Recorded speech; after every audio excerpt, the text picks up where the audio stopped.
Imagine being able to stand up in front of a group of people, to be able to feel calm, to be able to feel that what it is that you are saying inside in your head is actually being translated out to other people.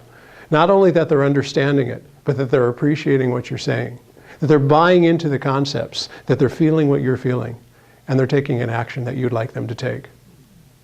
That's the power of the spoken word. My name is Scott Q. Marcus, and I'm not only a member of Toastmasters International, which I have been for several years, but I'm also a professional speaker, a career that was started by my membership in Toastmasters.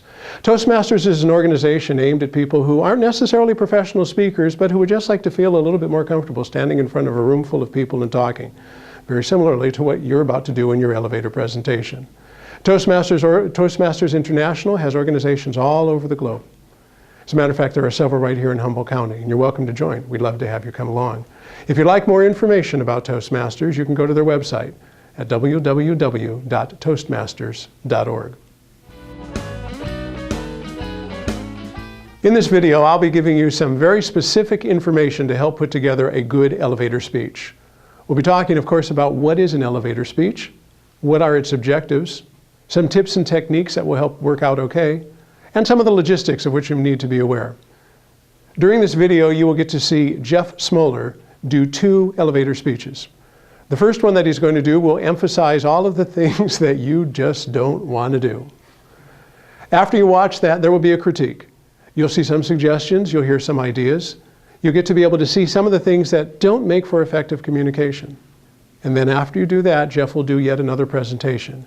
This time using a lot of the tips and a lot of the techniques in order to make an effective elevator presentation. You'll be able to notice the difference, but more importantly, there will be some tips and techniques that you can actually use. So pay attention to what it is that he does in the first one, realize what it is that you don't like, listen to the critiques, watch what he does the second time, see how it flows so much better, and then use these tips and techniques in order to craft your own well-done elevator presentation. In order to really understand what an elevator speech is, imagine that you're walking into an elevator and somebody says to you, "What do you do?" You don't have a whole lot of time to really go into all the facts and all of the details, so the premise behind an elevator presentation is to be able to convey what it is you do with a passion and done succinctly.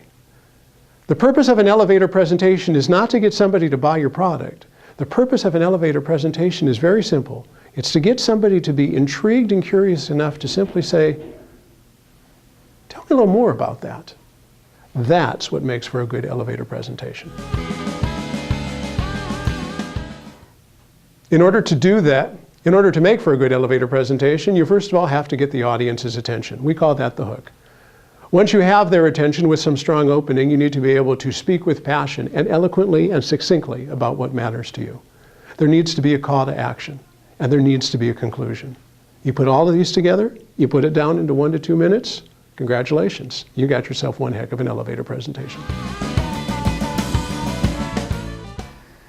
As I said earlier, this is a timed presentation. The elevator pitch must be between 1 minute and 2 minutes, between 60 and 120 seconds.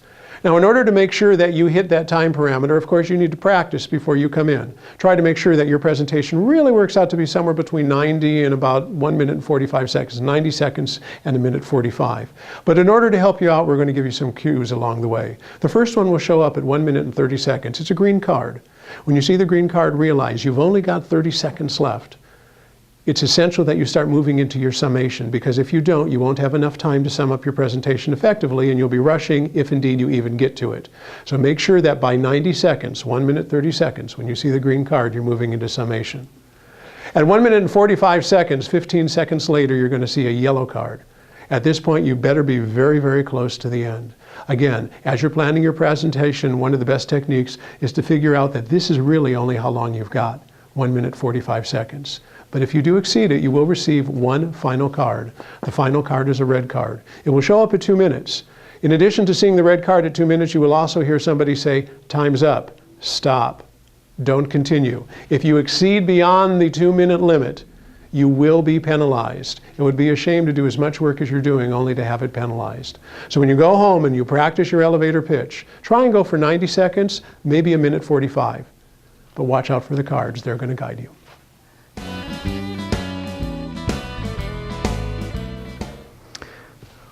So we on? Oh, okay. I work at, sorry, I was a little nervous, making headway and give away lots of helmets. And so they're dedicated to not, having you hit your head, and we're nonprofit, so like no money or anything. And it provides education, individual and family therapy, and like for individuals or people like that. And if you have a case, like we'll manage it for you. And they do like community reintegration and outreach and resources. And it was started by a lady who was a registered nurse, and she noticed that people weren't. I lost my place. Just a second. So is this being timed? It is? Okay. And she noticed they weren't getting diagnosed or treated very well. So she started a 3501C, and she has resources and I'm sorry, I've never done this before, and I should have prepared. And can I start over? No?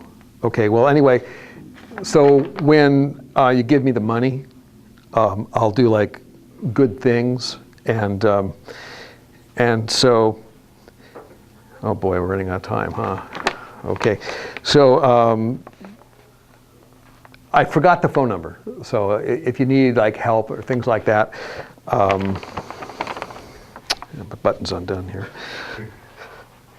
Time. So give us a call. Thank you. I'm out of here.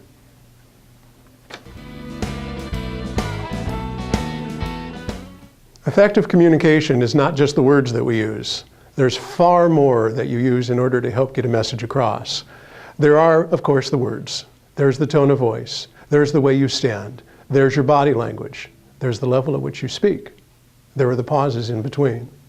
So when you come up and you're prepared to do your elevator speech, realize it's not just going to be about the words. And one of the first visual cues anybody is going to look at is the way you're dressed. If you aren't dressed like somebody who looks like he or she is deserving of receiving this prize, you're not going to do it. Make sure that you are aware of the fact that people are watching not only, or listening not only to the words you say, but they are watching the way you stand. They are watching the way that you dress. Come in prepared to do your presentation dressed appropriately. When you do start your presentation, don't feel you have to immediately run onto the stage and start talking. That's a tool that we use to try and deal with the nervousness. It's okay to be nervous, but one of the ways to help get rid of the nervousness is to pause, to stop, to take a deep breath when you enter the room, look around the room, make eye contact with several of the people. Now don't stare intently at somebody, nobody wants that, and don't do the bouncing dog thing where you're looking around at everybody like this, but stare at somebody for a couple of seconds, maybe a count of 5, and then move on. Once they have your eye contact, they'll be with you. And again, what you're trying to do is you're trying to relate onto that person, not just on a word level, but on an emotional level, on a content level. In order to help get the content across, don't read. You might have some notes, and that's okay. Periodically, we all have notes. But staring at a piece of paper and reading as you shake your hands and rattle the paper will completely destroy whatever message you're trying to get across. People won't know if you forgot something. So if you forget something, you don't need to apologize. One of the more common mistakes that speakers do is they stand in front of a camera or they stand in front of an audience, they apologize for all the things that they aren't doing right, which, to be quite frank, the audience probably didn't notice in the first place. If you make a mistake, it's okay. Pause. Deep breath, and move on, which also helps get rid of all of the idiosyncrasies. Like, and, all of those things that we do, as well as some of the mannerisms that we tend to do that are idiosyncrasies. We might rock in one place, or we stand with our hands in front of ourselves or behind ourselves, or we start scratching our head. Try and put your hands down at your side if you don't know what to do with them. It might seem uncomfortable to you, but it is actually a pretty natural position. Realize that The people, again, don't relate to the words. They're going to relate to the passion. If you can open with a story, if you can talk about something that really matters to you, if you can relate it to a personal incident, or even better yet, if you can relate it to your audience, it's going to go a lot further. So use the passion, use words that describe something, feel what you're talking about. Now granted, you are in a timed presentation, and it is absolutely essential that you stay within the time commitments that you have. But within 1 to 2 minutes, you can portray a lot of information, and you'll get more information out if you do it from the heart and not necessarily from the mouth. And in conclusion, make sure you've got a conclusion. Don't just at the end of the presentation say, oh, I guess we're out of time. Thank you, call me. Instead, come up with some message that they will take away. It's a nice thing to be able to start out your presentation by saying, this is what we're going to talk about what you talk about, and then this is what we spoke about. And in conclusion, I would like to remind you that I'm capable and I'm ready to receive this award. Please remember me and repeat your name one more time. Feel free to stand and take your place one more time in front of the platform and relax. You can do this. Just slow down.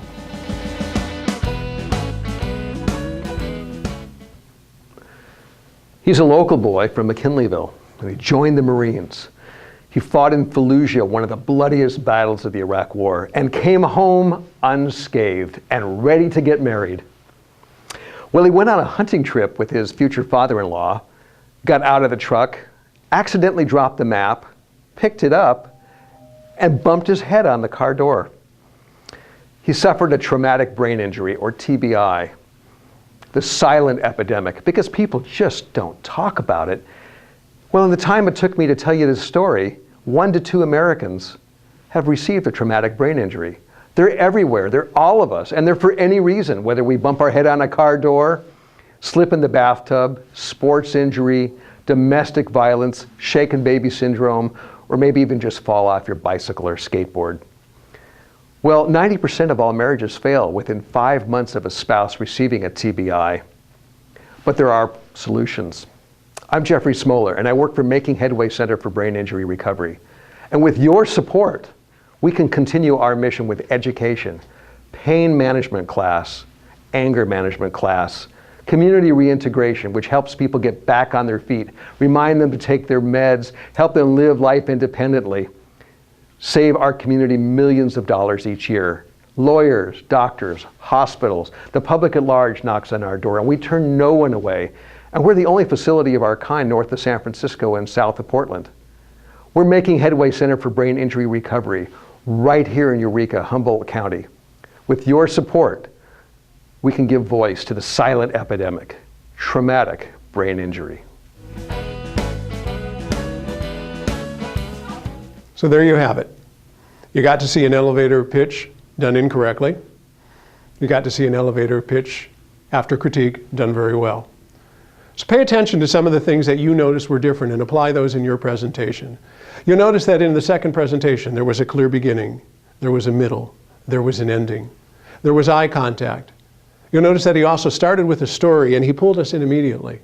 He helped us feel like we could understand what it was that he was asking for. He watched out for just repeated and countless statistics. And those statistics and those terms that were essential to what it was that he was trying to portray were tied back into the story and related to you, because nothing is more important than your audience. And he focused on the audience. He spoke with passion. He spoke with belief. He had eye contact. He made sure that the people who were sitting in that audience felt what it was that he felt. One of the other things that's essential when you put together a good elevator presentation is make sure to ask for the order.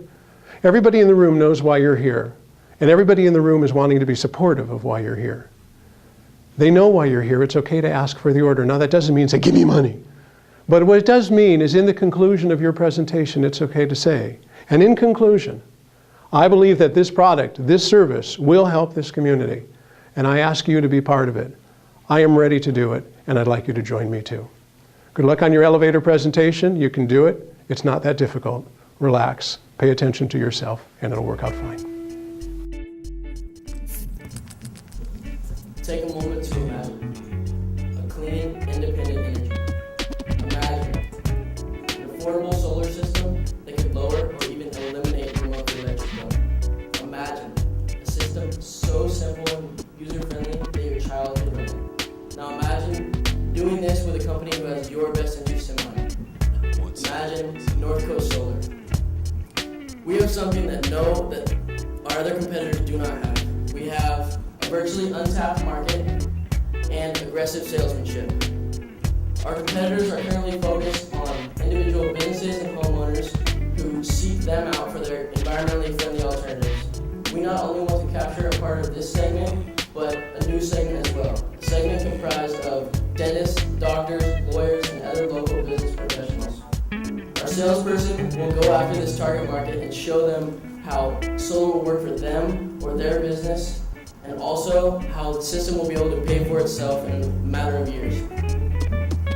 Solar is moving from the backyards of eco-friendly individuals to the main streets of America, from idealists to realists.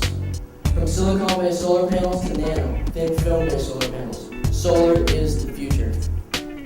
We want to pave the roofs of homes and businesses in Humboldt County with a product that is cheap, renewable, and green. We understand our customers' needs. We understand the economic limitations and potentials. And we understand that success is not measured on paper, but by our successful accomplishments and our satisfied customers. We are the children of local, humble business owners. We are young, humble, and energetic. We understand what it takes to get things done. We are no longer looking to the ground, but instead, we are looking to the sky. Thank you.